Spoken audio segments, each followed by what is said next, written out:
नमस्कार, मैं हूं डॉक्टर राजीव पथरिया और आप देख रहे हैं लाइव हिंदुस्तान चर्चा। आज हम चर्चा करने जा रहे हैं कि हिमाचल प्रदेश में वर्ष 2012-13 से शुरू हुआ और लगभग 19 तक एक बड़ा घोटाला हुआ, छात्रवृत्ति घोटाला।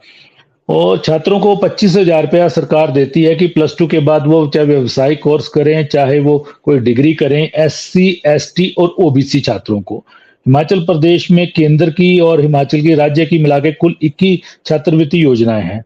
लेकिन एक घोटाला हुआ, शिक्षा विभाग के अधिकारी मिल गए और उन्होंने मिलकर निजी शिक्षण संस्थानों के और बैंकों के साथ मिलकर लगभग 250 करोड़ का घोटाला किया। ये फिर से सुर्खियों में इसलिए आ गया कि ईडी ने अब कार्रवाई की है, क्योंकि इस घोटाले में जो राशि अर्जित की गई है मनी लॉन्ड्रिंग के तहत, उसे कहीं शराब के कारोबार में, बिल्डिंग बनाने में, इस तरह में इन्वेस्ट किया गया। अब 4 लोगों को फिर से गिरफ्तार किया गया, हालांकि ये मामला सीबीआई ने 2019 में दर्ज कर लिया था। आज हम इसी विषय पे चर्चा करने जा रहे हैं कि और हमारे साथ इस चर्चा में भाग ले रहे हैं विवेक शर्मा जी हैं, भाजपा के प्रदेश प्रवक्ता हैं, वो हमारे साथ जुड़े हैं। कांग्रेस के प्रदेश प्रवक्ता कुशल जेठी जी हमारे साथ जुड़े हैं और विश्लेषक के तौर पे प्रवीण शर्मा जी हमारे साथ जुड़े हैं, जो कि खुद एडवोकेट भी हैं और इस मामले में हमें कुछ तथ्य बताएंगे। तो प्रवीण जी, सबसे पहले ये कि इतना बड़ा घोटाला है कि हमारा छोटा सा राज्य और छात्रों को जो मिलने वाला पैसा था, फर्जी लिस्टें बना के निजी संस्थान इसको अपने नाम पे करते रहे। और एक संस्थान केसी एजुकेशन जो ग्रुप है, वो उसकी लगभग 11 ब्रांचें हैं और पंजाब का है ये, हिमाचल में भी इसकी एक ब्रांच है। ये सबसे बड़ा मतलब इसके अंदर इसका रोल रहा है। तो प्रवीण जी, ये क्या मामला है ये? जी डॉक्टर बिल्कुल ठीक कहा डॉक्टर साहब आपने। एक ऐसा घोटाला जो हिमाचल के बहुत बड़े स्तर के अधिकारियों ने नहीं, बल्कि बहुत मध्यम वर्ग के अधिकारियों ने, कुछ बैंकर्स ने और कुछ प्राइवेट इंस्टीट्यूट ने मिलकर कर दिया। और जब इस अमाउंट को हम लोग सुनते हैं कि 209 करोड़ रुपए का घोटाला हिमाचल प्रदेश में हो गया, तो ये सच में हैरानी वाली बात है। और मुझे तो लगता है ये घोटाला कभी पकड़ में ही नहीं आता। और क्योंकि ये 2013 से लेके 2017 तक 4 साल तक निर्बाध रूप से चलता रहा और किसी के ध्यान में नहीं आया। ध्यान में तब आया 2018 में, जब सेक्रेटरी एजुकेशन के पास कुछ लोगों ने, जो अरुण शर्मा जी थे, उनके पास लगातार शिकायतें आना शुरू हुई कि कुछ लोगों को, कुछ जेन्युइन लोगों को ओबीसी, एससी और एसटी का जो स्कॉलरशिप है, उसकी जो कंटिन्यूएशन में पैसा जो है वो नहीं मिल रहा है। तो जब इस बात की, सिर्फ इसी बात की जब उन्होंने इंक्वायरी की, तो उस इंक्वायरी में इन्होंने पाया कि पैसा तो बहुत ज्यादा जा चुका है, परंतु जिन लोगों को मिलना चाहिए था वो पैसा उन लोगों को नहीं मिला। उसके बाद उन्होंने स्टेट प्रोजेक्ट ऑफिसर के थ्रू जो है, एक हमारे पास हिमाचल प्रदेश में एक विंग है जिसका नाम है state project monitoring and new initiative wing, उस जी विंग के है इस पूरे मामले की जब जानकारी करवाई, तो सच में हैरानी वाला मामला था। जो बात आपने कही कि पंजाब के कुछ इंस्टीट्यूट, नवा शहर में जिसकी आपने केसी की बात, वो नवा शहर में था, 11 उन लोगों की ब्रांचें थी। उसके जी साथ साथ बहुत सारे लोगों ने क्या किया था, लगभग 22 और 23 के करीब ऐसे इंस्टीट्यूट जिन लोगों ने क्लेम किया था एससी, एसटी और ओबीसी की जो ये स्कॉलरशिप, उसके तहत पैसा। जी अब जब ये सारा मामला ध्यान में आया तो हैरानी वाली बात थी।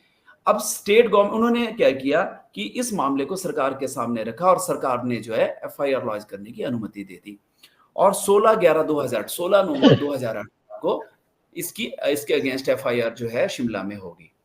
परंतु हैरानी की बात ये थी कि जब ये पता चला कि कुछ इंस्टीट्यूट हरियाणा के हैं, कुछ इंस्टीट्यूट चंडीगढ़ के हैं, कुछ इंस्टीट्यूट जो है वो पंजाब के हैं और हिमाचल प्रदेश के हैं, तो और ऐसे बैंक भी इन्वॉल्व है, जाहिर है अलग मामला अलग। सीबीआई का बना। हाँ, जी फिर एक्चुअली वो मामला क्या था, वो मामला एक प्रदेश का नहीं रह के बहुत सारे जब प्रदेश इन्वॉल्व हो गए, तो ये मामला हम लोगों को मार्च 2019 को जो है सीबीआई को देना पड़ा। सीबीआई जी ने आते इस मामले के अंदर जो है लगभग 20-22 के करीब रेड डाली और आज और 10-12 के करीब जो है लोग गिरफ्तार किए।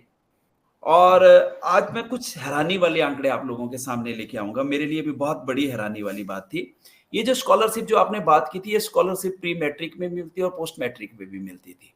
पर प्री जी मैट्रिक वाला मामला बहुत कम थे, क्योंकि प्री मैट्रिक वाले जो मामले थे वो गवर्नमेंट स्कूलों में थे ज्यादातर। उसमें 84,897 क्लेम थे जो स्टूडेंट्स के थे, तो नेचुरली गवर्नमेंट स्कूलों में होते थे, तो वहां पे तो जी घोटाले वाली कोई बात ही नहीं थी। परंतु जो बात पोस्ट नहीं है। मैट्रिक, आफ्टर जी मैट्रिक वाली जो बात थी, वो थे 1,53,000 72 मामले जहां पे क्लेम किया। और देखो कितनी बड़ी जी संख्या थी, 2,37,000 लोगों ने अपने वजीफे के लिए क्लेम किया था। और हिमाचल प्रदेश की छोटी सी पॉपुलेशन नहीं, 2.5 लाख स्टूडेंट थे जो वजीफे के लिए क्लेम कर रहे थे। और इसमें भी जो था वो 16 जो प्री मैट्रिक वाले जो थे, जो पोस्ट मैट्रिक वाले थे, इसमें तो बहुत कम पैसा जो था, लगभग 39 करोड़ रुपए जो वो गवर्नमेंट के मार्फत गए। जो गवर्नमेंट के जी इंस्टीट्यूट थे वहां तो सिर्फ 39 करोड़ रुपए डिसबर्स हुआ, परंतु जो प्राइवेट इंस्टीट्यूट थे उनका जो आप सुन के हैरान हो जाएंगे, प्राइवेट इंस्टीट्यूट के थ्रू SC ST और OBC के तहत 209 करोड़ रुपए 209 जी करोड़ रुपए प्राइवेट इंस्टीट्यूट के तहत जो है डिसबर्स हुए। अब करते क्या थे, और जब ये पूरी इंक्वायरी होना शुरू हुई तो हैरानी की बात ये थी कि कुछ इंस्टीट्यूट में तो स्टूडेंट नाम की चीज ही नहीं थी। जी फर्जी वो सूचियां दी गई थी।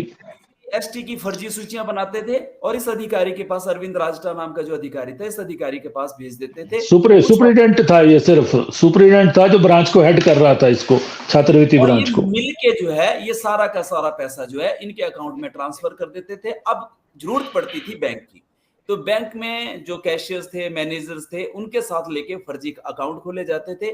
ये पैसा उनके अकाउंट में डाला जाता था, फिर वापस जो है इन लोगों में आपस में बांट लेते थे। और बड़ी हैरानी की बात यह है कि जब CBI ने इसकी इंक्वायरी शुरू की, मैं आज तक इस बात के लिए हैरान हूं कि CBI को फटकार भी पड़ी हाईकोर्ट में जब कुछ लोगों को जमानत देने का मामला आया, कि CBI ने सिर्फ और सिर्फ जो है बहुत कम लोगों के खिलाफ चार्जशीट फाइल की, जबकि उन लोगों ने 26, खुद ही कह रहे थे कि 26 इंस्टीट्यूट थे जो इस मामले में इन्वॉल्व थे। KC G group of institution था, उसने क्लेम किए थे 11.34 करोड़ रुपए नवा शहर में। KC group of institute Pandoga में, जो आपने सेकंड बताया, हिमाचल प्रदेश में भी इन्होंने एक और इंस्टीट्यूट खोला था, वहां से उन्होंने 13.19 करोड़ रुपए क्लेम किए थे। SDS एजुकेशन ग्रुप जिसमें 4 नाइलेट के थे, 2 ITI थे, इस तरह से करीब 4, 2, 6, 2, 8, 9 इंस्टीट्यूट इनके थे, इन्होंने 29 करोड़ रुपए क्लेम किया था। अपेक्स इंस्टीट्यूट ने 3.17 लगभग 4 करोड़ रुपए, और हिमालयन इंस्टीट्यूट जो काला अंब में है, कोई बंसल उनको चलाते हैं, उन्होंने 36.66 करोड़ जो था वो क्लेम किया हुआ था। ये सारा मिलाकर जो है अभी तक जो चार्जशीट फाइल हुई है 94 करोड़ रुपए के लगभग जो है चार्जशीट फाइल हुई है। और उसके बाद CBI ने लगभग इस मामले को ठंडे बस्ते में डाल दिया। आज भी 109 करोड़ रुपए जिन लोगों ने खाए हैं उनके खिलाफ अभी तक कोई कार्यवाही नहीं हुई है। नहीं हुई है, बिल्कुल। देखो बहुत बड़ी बात है कि आप 2019 में केस रजिस्टर्ड कर रहे हैं, 2018 में मान के चले, 2018 से लेके आज 2023 हो गई है, लगभग 5 वर्षों तक CBI हाथ के ऊपर हाथ धरे बैठी है और चार्जशीट नहीं फाइल की जा रही है। इसका मतलब इसमें बड़ी मछलियां भी हैं जो सारे की सारी लोगों को प्रोटेक्ट करना चाह रही है। ये मामला तो तब, आपकी बात बिल्कुल ठीक है, ये मामला तब सामने आया कि जब ED ने रेड डाली इन 4 लोगों के ऊपर, अरविंद राजटा के ऊपर, फिर उसके बाद KC ग्रुप, हाँ, कोई गांधी हैं, उनके ऊपर जब रेड वगैरह पड़ी कि इन लोगों ने पैसा कहाँ इन्वेस्ट किया, तब जाके मामला फिर से 4 गिरफ्तारियां हुई, फिर जाके ये मामला सुर्खियों में आया। मेरा इस सारे मामले में कहने का मतलब है हिमाचल प्रदेश में हुए सबसे बड़े घोटालों में से एक है। और यहाँ पे हम लोगों का पैसा, हमारे लोगों के जो बच्चों का पैसा है, वो पैसा जो है अननोन लोगों ने, कुछ लोगों ने मिलके खाया हुआ है। और उसके बाद बिल्कुल क्लियर कट केस है, इसमें बहुत ज्यादा इंक्वायरी करने की जरूरत नहीं थी, अब तक तो वो लोग अंदर हो जाते 3 महीने की इंक्वायरी के बाद। परंतु जिस तरह से पिछले 5 वर्षों से इस केस को दबाया जा रहा है, तो कहीं ना कहीं मुझे लगता है कि बड़े लोगों का इसमें जरूर हाथ है और इस बात की इंक्वायरी हम लोगों को करनी ही चाहिए। लेकिन प्रवीण जी देखिए, जब से ये मामला चला है, CBI का एक कैंप ऑफिस बना हुआ है और उसमें शिक्षा विभाग से अधिकारी और कर्मचारी भी लिए गए हैं कि इस मामले में हमने छानबीन करनी है, हमें एसोसिएट करने के लिए, और वो लगातार ड्यूटियां दे रहे हैं। CBI के ऑफिस में वो ड्यूटियां दे रहे हैं लगातार। लेकिन इतने सालों में CBI कहीं भी पूरी तरह इस मामले की में नहीं पहुंच पा रही है। कुछ चार्जशीट CBI ने दाखिल की है, लेकिन 27 इंस्टीट्यूशन बताए जाते हैं टोटल इसमें इन्वॉल्व है। CBI उन तक क्यों नहीं पहुंच पा रही, जबकि वेरिफिकेशन की जा सकती है, इनरोल स्टूडेंट कितने हैं, क्या है, स्टूडेंट के बयान भी लिए हैं जो पुरानी चार्जशीट उन्होंने फाइल की है। कहीं ना कहीं मुझे लगता है कि CBI की डील है इसमें। अब ED ने जरूर मामला गरमा दिया है। जी देखिए, मैं बिल्कुल क्लियर कहना चाहता हूं कि CBI हिमाचल प्रदेश में ये मैं बहुत रिस्पॉन्सिबिलिटी के साथ कह रहा हूं। गुड़िया वाले मामले में क्या हुआ, पीटर हॉफ में लंबे समय तक रहे जी, वहां तक के बिल तक उन लोगों ने नहीं दिए। उसके स्टेट बाद गवर्नमेंट जो को है देने पड़े, बिल्कुल। उस मामले में निकला क्या? अब आप बताइए, जिस संस्था के ऊपर हम सब लोग सबसे ज्यादा भरोसा करते हैं, वो पिछले 5 सालों से इसकी इंक्वायरी कर रही है और बिल्कुल क्लियर कट केस है कि इस इंस्टीट्यूट ने अगर इसको पैसे गए हो तो बताया ना किन किन लोगों की लिस्ट है। और ये सिर्फ 3 या 4, मेरे जैसा बहुत छोटा व्यक्ति भी इस मामले की इंक्वायरी कर सकता है कि किसी को पैसे गए हुए हैं, वो बताएं लिस्ट की किस किस को सॉरी। आपने पैसे डिस्बर्स किए। अगर वो ठीक लोगों को गए हैं तो ना चलिए ठीक है, अगर गलत लोगों को गए हैं तो उनको अंदर डालिए। आप स्थायी जी इंस्टीट्यूटों के ऊपर वो कर रहे हैं और सिर्फ गिरफ्तारी अब तक 10 या 12 लोगों की कर रहे हैं, तो इट मींस कहीं ना कहीं जो है उनके ऊपर दबाव है। मैं पहले भी कह चुका हूं कि सीबीआई इस मामले की फेयर इन्वेस्टिगेशन नहीं कर रही है। और ये तो सिर्फ आपने ये मामला उठाया तो मुझे लगता है कि इसके बाद कुछ हो सकता है, कुछ पॉसिबिलिटीज है, नहीं तो इस मामले को दबा दिया जाता, इतना मैं श्योरिटी के साथ कह सकता हूं। क्योंकि जी एक और मामला मैं जी आपके ध्यान में लाना चाहता हूं, जी। कांस्टेबल भर्ती का मामला भी था, क्या हुआ वो भी उसका? स्लो चला हुआ है, कुछ नहीं हुआ। सीबीआई के पास जब से गया कुछ पता नहीं लग रहा क्या है। उस मामले को भी दबाने, जबकि सबको पता है कि उस मामले के अंदर हुआ क्या है। हिमाचल प्रदेश के अंदर कांस्टेबल भर्ती हुई, पेपर कहीं छापे पेपर गए, लीक। पेपर लीक करवाए गए, कुछ लोगों को भर्ती करवाया गया, तो मतलब क्लियर कट था। परंतु सीबीआई को देने के बाद उस मामले का भी यही हश्र हुआ, यही इस मामले का हश्र किया जा रहा है। जी जी विवेक जी, देखिए प्रवीण जी ने बात उठाई कि बहुत बड़ा घोटाला था। बच्चों का पैसा, उनके हक का पैसा 25,000 रुपये उनको दिया जाता है SC ST OBC स्टूडेंट को कि वो आगे की पढ़ाई करें, उसमें उनकी हेल्प हो जाए। लूटते रहे 5-6 साल तक लगातार। मामला ध्यान में आया, कुछ लोगों ने बात रखी कि पैसा आ ही नहीं रहा, बच्चों को पैसा कहाँ जा रहा है। जब उस समय के सचिव अरुण शर्मा जी ने देखा कि यार ये पैसा तो करोड़ों के हिसाब से लगभग 200 करोड़ से ज्यादा रिलीज हो चुका है, लेकिन गया कहाँ है, उन्होंने जब पूरी तह तक पहुंचने की कोशिश की, FIR हुई। वहीं सीबीआई की इसमें डुलमुल रवैया चल रहा है कि अभी तक जांच पूरी नहीं की जा रही, जबकि सीबीआई को एजुकेशन डिपार्टमेंट ने स्टाफ भी दे रखा है, पूरी हेल्प भी की जा रही है तब से। तो सीबीआई क्यों ढीली चल रही है विवेक जी? क्या कारण रह रहे हैं इतने बड़े घोटाले को हम बड़ा स्लो तरीके से, इतनी बड़ी एजेंसी है जिसका नाम है, जांच बड़े स्लो तरीके से चल रही है? जी परिया जी, आज शिक्षा दिवस के उपलक्ष्य में आपने जो ये विषय लिया है ये बड़ा महत्वपूर्ण है। और विशेषकर जब ये छात्रों के भविष्य से जुड़ा हो तो इसकी महत्वता और बढ़ जाती है।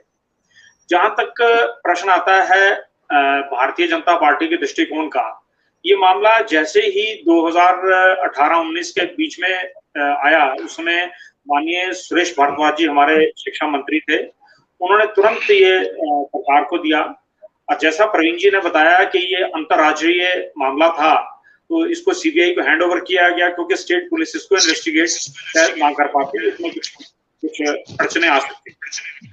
अब जहां तक क्वेश्चन आता है सीबीआई का, सीबीआई एक इंडिपेंडेंट एजेंसी है, हम सब जानते हैं। और इस समय सीबीआई की तरफ से हमारे मध्य तो कोई नहीं है अपना वक्तव्य रखने के लिए।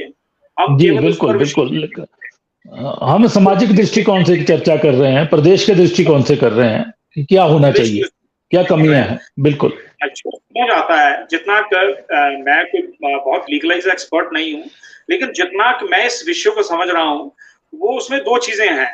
एक तो सरकार की मंशा बड़ी स्पष्ट थी हमारी, जब ये मुकदमा उनको हवाले किया गया, इसमें कोई दो राय नहीं है। दूसरा, सीबीआई का जो काम करने की पद्धति है उस पर प्रश्न चिन्ह लगाना मैं बहुत मुनासिब नहीं समझता हूं। उनको किस तरह की अड़चने आ रही होंगी, क्या होगा, वो हमारे से बेहतर वो जानते हैं। लेकिन इसमें जो ईडी का आना, ये इस बात को कहीं ना कहीं संकेतित करता है कि इसमें खाली अपराध सामान्य अपराध नहीं है, इसमें आर्थिक अपराध है और उसकी दृष्टि से ईडी ने इसमें हस्तक्षेप किया है। ये पैसा केवल अगर मात्र भ्रष्टाचार तक सीमित है तो मामला अलग है। अगर भ्रष्टाचार से भी कहीं आगे बढ़ गया है मामला, कोई राष्ट्रीय सुरक्षा से जुड़ा है या इस पैसे का कहीं और मिसयूटिलाइज हो रहा है, तो ये और भी भयावह रूप धारण कर रहा है। ये एक अलग मुद्दा है और जब तक इसकी इन्वेस्टिगेशन कंप्लीट नहीं हो जाती, हम किसी तरीके की कोई टिप्पणी करना या उस पर कोई अपना वक्तव्य देना, मुझे लगता है थोड़ा सा इससे हमें बचना चाहिए, क्योंकि ये एक न्यायालय और सीबीआई कोर्ट के बीच का मामला है। ईडी का भी इसमें एक अपना महत्वपूर्ण रोल है, उन्हें काम करना चाहिए।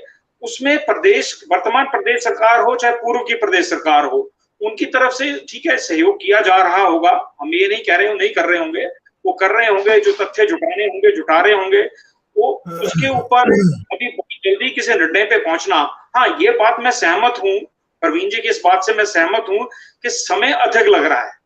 ये अपने आप में एक प्रश्नवाचक विषय है कि कोई मामला आपके पास आया तो उसका निपटारण एक समयबद्ध तरीके से होना चाहिए, ये एक सामान्य विचार है। मैं इससे बिल्कुल सहमत हूँ, मैं प्रवीण जी के इस विषय से सहमत हूँ कि इस बहुत समय लग रहा है, समय नहीं लगना चाहिए और इससे किसी संस्था की विश्वसनीयता के ऊपर भी प्रश्न उत्पन्न होते हैं। जी जी जी विवेक जी, सवाल एक ये भी उठता है कि इतना बड़ा घोटाला लगातार 5-6 साल लगातार चलता रहा, क्या वहां उस समय जो हायर अथॉरिटीज थे, सुप्रीडेंट करता रहा मिलके अपने ब्रांच में, और फर्जी लिस्टें बनती रही, और मतलब लाखों बच्चों का क्लेम था ये, जैसा कि प्रवीण जी ने बताया 1.5 लाख से ज्यादा बच्चों को ये पैसा गया है, और स्टूडेंट फर्जी दिखाए जाते रहे। और क्या अधिकारी उस समय के क्या लंबी तान के सोए रहे? क्या अधिकारियों का नहीं था कि इतनी बड़ी डिस्बर्समेंट उनके हस्ताक्षरों से हो रही है, कोई 13 करोड़ जा रहे, कोई 12 करोड़ जा रहे, कोई 15 करोड़ जा रहे हैं, कि उसका यूटिलाइज भी हो रहा है, लोगों को मिल भी रहा है कि नहीं है? वहीं हमारे जनप्रतिनिधि भी सोए रहे कि उनके हल्के के बच्चों को स्कॉलरशिप मिल भी रही है कि नहीं? ये भी एक सवाल उठता है, व्यवस्था पे प्रश्न है ये।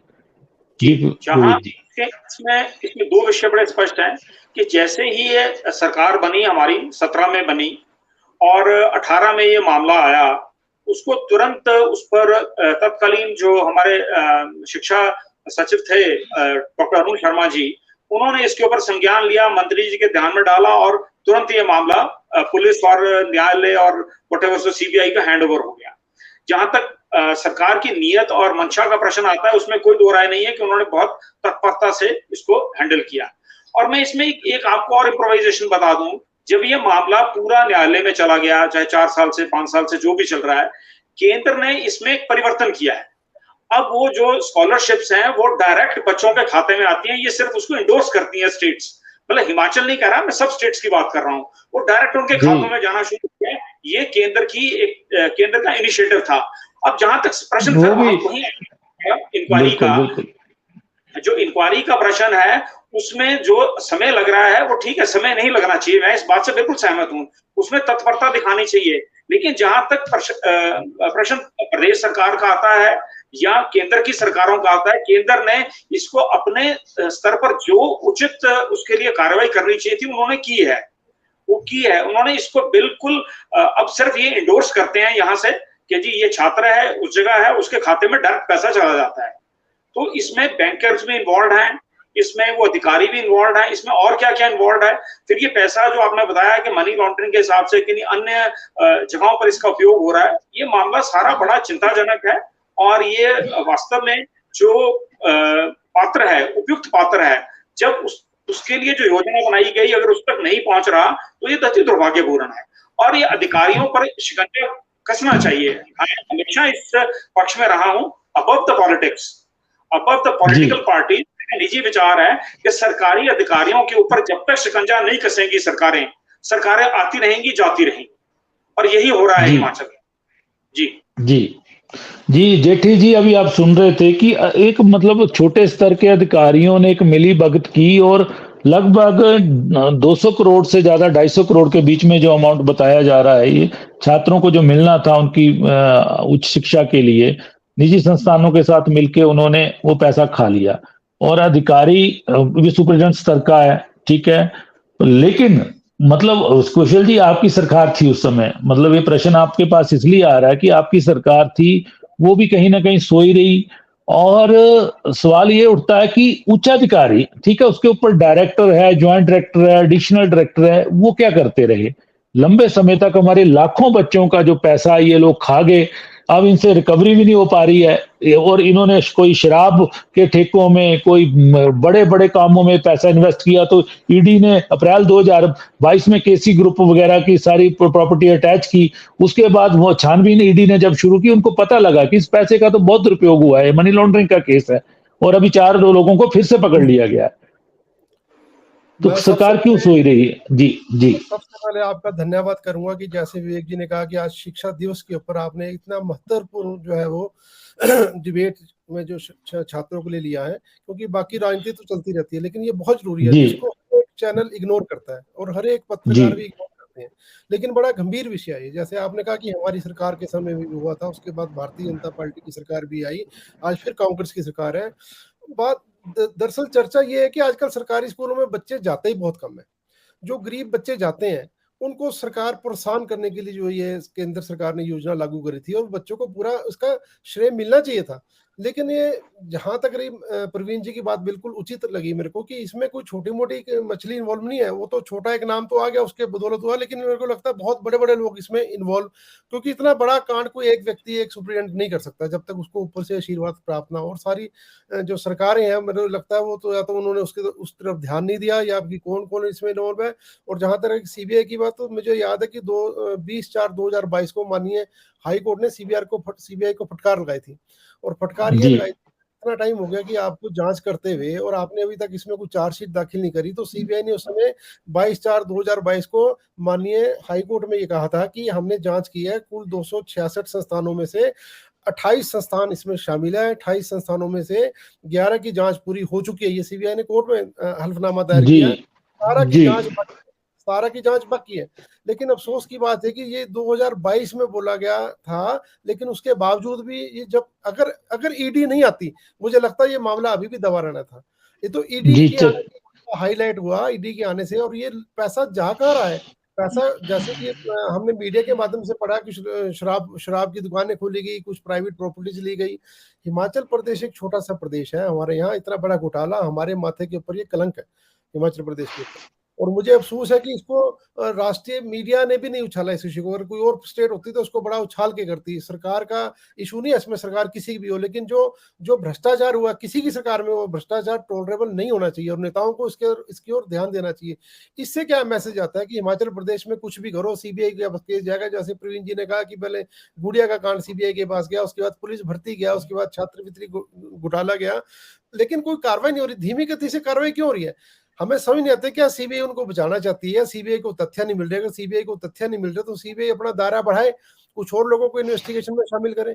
लेकिन ये गलत है। ये इंक्वायरी होकर आज तक तो सलाखों के पीछे चले जाना चाहिए, ताकि कम से कम दूसरे घोटालेबाजों को एक मैसेज तो जाए कि अगर हिमाचल प्रदेश के अंदर घोटाला करेंगे, सीबीआई इतनी इफेक्टिव है कि कोई किसी किस्म का घोटाला कर रहा है उसके खिलाफ कार्रवाई होगी और उसको अंदर किया जाएगा। और ये बहुत निहायत ही दुख का विषय है। मैं समझता हूँ कि ये छात्रों के साथ और खासकर SC ST और अन्य पिछड़ा वर्ग छात्रों को जो मिलती है, क्योंकि मैंने आपको जैसे बताया कि आजकल प्राइवेटाइजेशन है, वैसे आजकल अपने बच्चों को लोग प्राइवेट स्कूलों में डालते हैं। सरकारी स्कूल में कौन जा रहा है? बच्चा, ये बच्चे जा रहे हैं इनको प्रोत्साहन के लिए। अगर सरकार कुछ मदद करती है ताकि और बच्चों को भी इनको देख के इंकरेजमेंट मिले कि नहीं हम भी सरकारी स्कूल, लेकिन अगर यही पोजीशन रही तो कौन डालेगा अपने बच्चों को सरकारी? पीछे से मुझे याद है कि एक चर्चा हुई थी किसी चैनल के अंदर इसी विषय के ऊपर, मतलब ये छात्र स्कॉलरशिप का नहीं था लेकिन शिक्षा के ऊपर चर्चा हुई थी। तो हमारा ये आज होती जा रही है सरकारी स्कूलों की स्थिति हो जा रही है कि 2-2 4-4 बच्चे स्कूलों में भर्ती हो रहे हैं। लेकिन अगर सरकार प्रोत्साहन कर रही है किसी भी तरीके से, कोई भी सरकार कर रही है, उसको शाबाशी देनी चाहिए और उसको इंकरेजमेंट करनी चाहिए। लेकिन जो लोग ये काम कर रहे हैं कि छात्रों को मिलने वाली सुविधाओं से उनको वंचित कर रहे हैं, तो मैं समझता हूँ कि ये तो बहुत बड़ा छोटा जुल्म नहीं है, इसको बहुत बड़ी जुल्म की श्रेणी में इसको लाना चाहिए। और जो कसूरवार है और सीबीआई को इसको स्पष्ट रूप से सामने आकर इसको लोगों के बीच में लाना चाहिए कि वो कहाँ तक पहुंचे और क्यों इतनी डिले हुआ और क्यों जो लोग इसमें शामिल है उनके खिलाफ अभी तक कार्रवाई नहीं। और मैं समझता हूँ कि उनको सलाखों के पीछे आज तक उसको भेज देना चाहिए। अब नहीं तो, लेकिन अब ईडी के आने से अभी भी समय है कि उनको जल्दी सलाखों के पीछे और उनके नाम उजागर करने चाहिए। और उनमें जो बड़े लोग हैं, चाहे वो पॉलिटिकल लीडर हैं, चाहे वो ब्यूरोक्रेट्स हैं, चाहे वो कोई भी स्टाफ के लोग, उनको सबको समाज के सामने, हिमाचल प्रदेश और देश दुनिया के सामने उनको सीबीआई को लेके आना चाहिए। जी जेठी जी, इसमें क्या वो जो अधिकारी हैं उस समय जिस समय का ये स्कैम है, उस समय के जो पूरे अधिकारी हैं कहीं ना कहीं वो दोषी हैं। लेकिन मुझे लगता है कि सीबीआई की जो जांच है वो स्लो है। सीबीआई पे सवाल भी जाहिर है उठेंगे। ईडी ने जब बड़ा काम किया है, दोबारा से उनके लिंक ढूंढ लिए हैं कि इन्वेस्टमेंट कहाँ है, और ये सारा ऑन पेपर घोटाला है। इसमें इतना समय लगना नहीं चाहिए कायदे से। 4 साल से ज्यादा समय हो गया इसकी इन्वेस्टिगेशन को। अब और भी समय, ठीक है, माननीय उच्च न्यायालय ने फटकार लगाई, आप बता रहे हैं, क्योंकि वो इसलिए लगाई, स्लो इन्वेस्टिगेशन चल रही है, क्योंकि ऑन पेपर मामला है। सिर्फ देखना यह है कि ये स्टूडेंट जो है इनको पैसा मिला कि नहीं मिला। वो देखना है, और जिन संस्थानों को इन्होंने दिया है, फर्जी काम किया है, उन संस्थानों के खिलाफ कार्रवाई करनी है और अधिकारियों के खिलाफ कार्रवाई करनी है। छोटे मोटे लोग तो नहीं है। देखो हिमाचल प्रदेश के बाहर के भी, पंजाब हरियाणा के इंस्टीट्यूशन तो सारे बाहर के हैं, पैसा तो बाहर के लोग खा गए हैं। अधिकारियों को तो इन्वॉल्व किया उन लोगों ने। इंस्टीट्यूशन तो मैक्सिमम बाहर के हैं, 90% इंस्टीट्यूशन बाहर के हैं जी। हिमाचल के कर्मचारी अधिकारियों को तो उन्होंने उसमें अपने कंट्रोल में लिया, उन्होंने उनके साथ मिलजुल कर ही उन्होंने ये काम किया।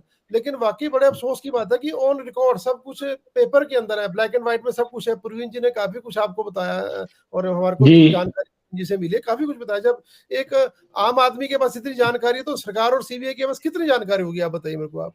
और ये वाकई प्रश्न चिन्ह उठता है कि क्यों सीबीआई ने डिले कर दिया। या तो कुछ चीजें इन्वेस्टिंग या पता ना लग रही हो, ये तो चीजें बिल्कुल ब्लैक एंड व्हाइट सामने आ रही है, कितना पैसा है, इतनी वो संस्थाओं के नाम भी सीबीआई बता रही है, भी हमने इतने संस्थाओं के खिलाफ जांच पूरी कर ली है और इतनी संस्थाओं की बाकी है, उसको भी इतना समय होगा, लेकिन वो सामने नहीं आ रहा है। मुझे लगता है कि ये कहीं ना कहीं सीबीआई इसमें दोषी है, मैं समझता हूँ दोषी है कहीं ना कहीं। और उनके ऊपर किसका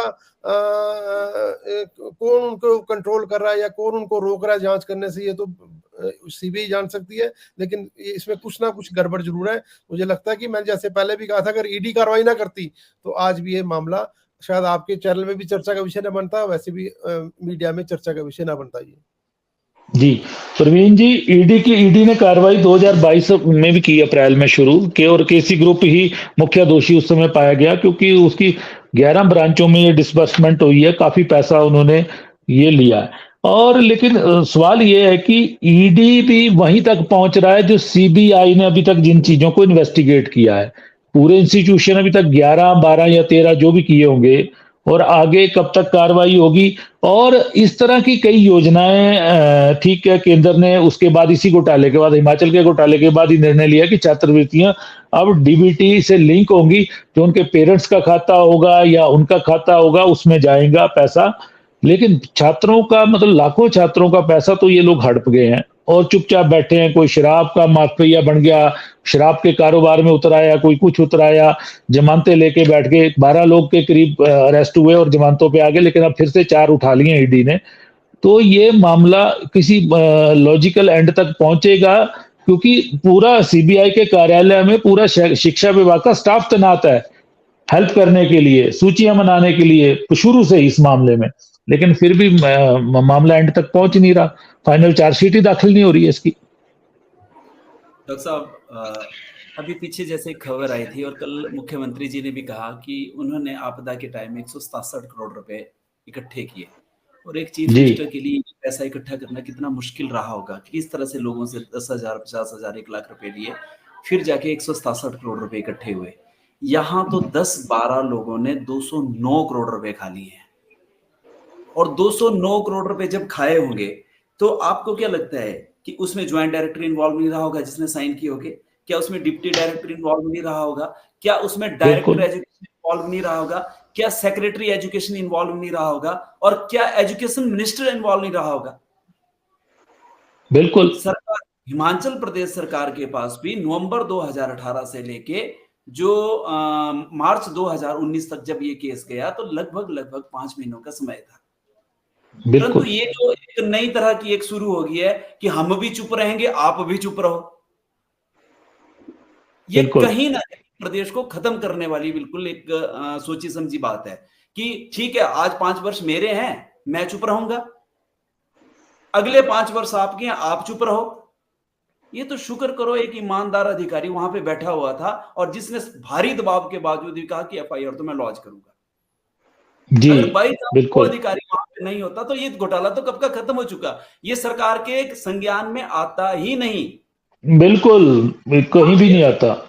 ये स्तर के ऊपर जो है पैसे को खाने की पूरी की पूरी, हो सकता है मुझे नहीं पता कि किस तक जा रहा है, परंतु एक बात बिल्कुल क्लियर है, जो मैं कह रहा हूं कि अगर सीबीआई 4 साल से चार्जशीट सिर्फ 90 दिन में फाइल होती है, ये रूल है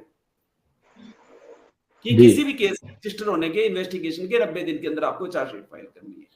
आपकी कॉम्प्लिकेशन बढ़ती जाती है तो आप टाइम लेते रहते हैं, परंतु 4 साल का टाइम तो आप सोचिए कितना लंबा टाइम चार्जशीट फाइल करने में लग रहा है, और अभी तक आप लोगों ने 10-12 इंस्टीट्यूट ही इन्वेस्टिगेट किए, बाकी इंस्टीट्यूट को आपको इन्वेस्टिगेट करना है। क्या ये पॉलिटिकल दबाव के बगैर जो है इस तरह से हो सकता है? मैं ये नहीं कह रहा हूं कि फलां पार्टी कर रही है, फलां लोग कर रहे हैं, परंतु कहीं ना कहीं इन्फ्लुएंशियल लोग जो हैं, जो इस बिल्कुल शिक्षा माफिया के लोग हैं, ये शिक्षा माफिया के लोग हैं, ये बहुत बड़ा माफिया, शिक्षा माफिया भी, ये दबाव में इनके राजनेता रहते हैं, अधिकारीगण रहते हैं, बिल्कुल रहते हैं। ये इतना बड़ा माफिया है, और हिमाचल प्रदेश में तो एजुकेशन का 14% खर्च होता है, और उनके लिए ये बहुत बड़ी बात है कि इसको कोई ब्लैक बोर्ड में मतलब जब मैं सुनता हूं कि ये ब्लैक बोर्ड की सप्लाई दे दो, ये चौकों की सप्लाई दे दो, और ग्राउंड के ऊपर वो चीजें नहीं देखता हूं, तो मैं बोलता हूं कि जहां से भी आप कुछ ना कुछ निकालोगे वहां से निकल आएगा। हमारे बजट का 14% हिस्सा जो है उस पे चला जाता है जी। और बताया कि बच्चे वहां मिल नहीं रहे हैं पढ़ने के लिए जी। तो कहीं ना कहीं इस शिक्षा माफिया ने धंधा बना के रखा है, और हम लोगों को पार्टी के लाइन से ऊपर उठकर जो है हम सब लोगों को मांग उठानी चाहिए, आवाज बिल्कुल आवाज उठानी पड़ेगी। कहीं ना कहीं गड़बड़ हो रही है, हमारे बच्चों के भविष्य के साथ गड़बड़ हो रही है। दोषी कांग्रेस ही नहीं, दोषी भारतीय जनता पार्टी नहीं है, व्यवस्था दोषी है, व्यवस्था दोषी है जो वर्तमान में चल रही है। जी विवेक जी, आप बोलना चाह रहे थे? विवेक जी देखिए, हम प्रवीण जी के विषय से मैं सहमत हूं। हम एक फेडरल स्ट्रक्चर में काम करते हैं, सरकार किसी की भी हो, मंत्री कोई भी हो, चाहे वर्तमान के रहे हो या पूर्व के रहे हो, वो सरकारी विभागों में जाकर के स्वयं फाइलें तो चेक नहीं करते। ये तो जो प्रशासनिक अधिकारी या वहां जो कर्मचारी वहां रखे हैं, उनकी भी कुछ नैतिक जिम्मेवारियां बनती हैं। बिल्कुल, और जिम्मेवारी से इस मामले में जिम्मेवारी से वो लोगों ने लापरवाही बरती है, या मौन रहे हैं, या उनके क्या कारण रहे हैं। बिल्कुल, अगर व्यक्ति आपकी नियत में खोट आ जाए, वो जिस कार्य के लिए उसको बिठाया गया है, उसके लिए किसी राजनीतिक दल के व्यक्ति को या किसी नेता को कटघरे में खड़ा करना एक मुनासिब प्रक्रिया नहीं है।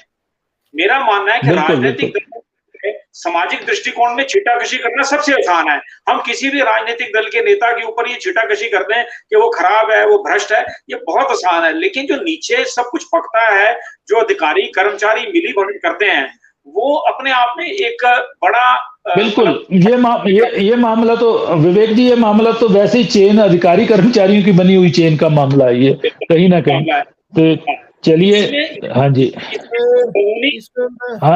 हाँ जी, जेठी जी क्या बोलिए। एक बात कहना चाहूँ, जैसे विवेक जी ने कहा ना कि इसमें किसी नेताओं को दोषित करना ठीक नहीं है। मैं समझता हूँ कि नेताओं को अपनी 4 आंखें लगानी चाहिए, 2 आगे 2 पीछे। देखो, मैं आपको बताऊं कि जवाबदेही नेता होता है, कर्मचारी या अधिकारी को जवाब वोट, हाँ, 5 साल बाद वोट उसी ने मांगना है, जनता ने साफ तो उसी से मांगना है। बिल्कुल, चाहे वो भारतीय जनता पार्टी चाहे कांग्रेस के नेता है, अगर वो इतना भी अपने डिपार्टमेंट के अंदर इतनी भी जानकारी नहीं रख सकते कि मेरे डिपार्टमेंट के अंदर क्या रहा, तो वो नेता बनने के काबिल ही नहीं है, और उसको वो जिम्मेदारी से मुक्त करना चाहिए। हम इस चीज से, इस बात को मुक्त नहीं हो सकते। देखो, अगर मैं शिक्षा मंत्री और मेरे शिक्षा मंत्री के तहत अगर 200-250 करोड़ रुपए का अगर घपला हो जाए, तो मैं इसका दोषी हूँ, क्योंकि मैं उस संस्था का हेड हूँ। हम उसके सिर्फ सुप्रीडेंट के ऊपर या डिप्टी डायरेक्टर के ऊपर या डायरेक्टर या सेक्रेटरी एजुकेशन के ऊपर हम इसको नहीं डाल सकते। और ये तो भी आपने एक डिपार्टमेंट लिया, ये तो जिसको पता नहीं बाकी डिपार्टमेंट्स में क्या चला होगा, आज तक क्या होता आया होगा। बिल्कुल, ये भी चिंता का विषय है। आम जनमानस सोच भी नहीं सकता कि शिक्षा विभाग में इतना बड़ा घोटाला हो सकता है। बाकी दूसरे डिपार्टमेंट्स के बारे में सोचते हैं कि हेल्थ में, पीडब्ल्यूडी में, बाकी डिपार्टमेंट का क्या हाल होगा। ये तो सिर्फ मैं बिल्कुल कि हमने नेताओं की जिम्मेदारी बनती है, लोगों ने चुन के भेजा है उनको, और ईमानदारी के साथ लोगों ने वोट दिया, और उसका फर्ज बनता है अगर वहां पर कुछ भी गड़बड़ होती है तो इस्तीफा नेता भी देना पड़ता है, किसी कर्मचारी अधिकारी को इस्तीफा नहीं देना पड़ेगा, उसके ऊपर कार्रवाई होगी। जी चलिए, आज हम चर्चा कर रहे थे, आज शिक्षक दिवस है, और शिक्षक दिवस के मौके पे हम छात्रों से जुड़े हुए, उनके भविष्य से जुड़े हुए जो छात्रवृत्ति है, 250 करोड़ के करीब की छात्रवृत्ति हड़प गए लोग, सीबीआई के ध्यान में आया, ईडी के ध्यान में आया, अब ईडी इस पे कार्रवाई कर रही है। लेकिन चर्चा में यही उभर कर आया है कि सीबीआई 4 साल में इस पूरे मामले की तफ्तीश नहीं कर पाई है, क्योंकि अभी तक कुछ संस्थानों को तक ही वो पहुंच पाई है। तो इस मामले को तेजी से आगे बढ़ाया जाए, और इस तरह के घोटाले भविष्य में ना हो, ऐसी व्यवस्था प्रशासन करे, सरकार करे। और आज आप सबने इस चर्चा में भाग लिया, मैं आप सबका धन्यवाद करता हूं।